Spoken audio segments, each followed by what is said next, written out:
একজন রাজনৈতিক নেতা, তিনি কমিউনিস্ট ছিলেন। মুখোমুখি বসে দূর থেকে বারবার চেয়ে দেখলেন, কিন্তু চিনতে পারলেন না।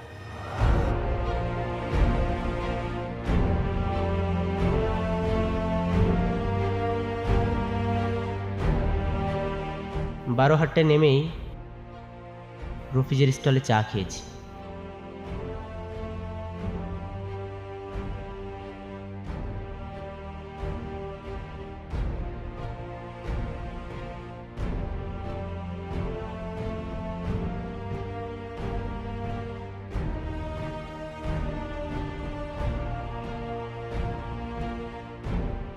অথচ কি আশ্চর্য!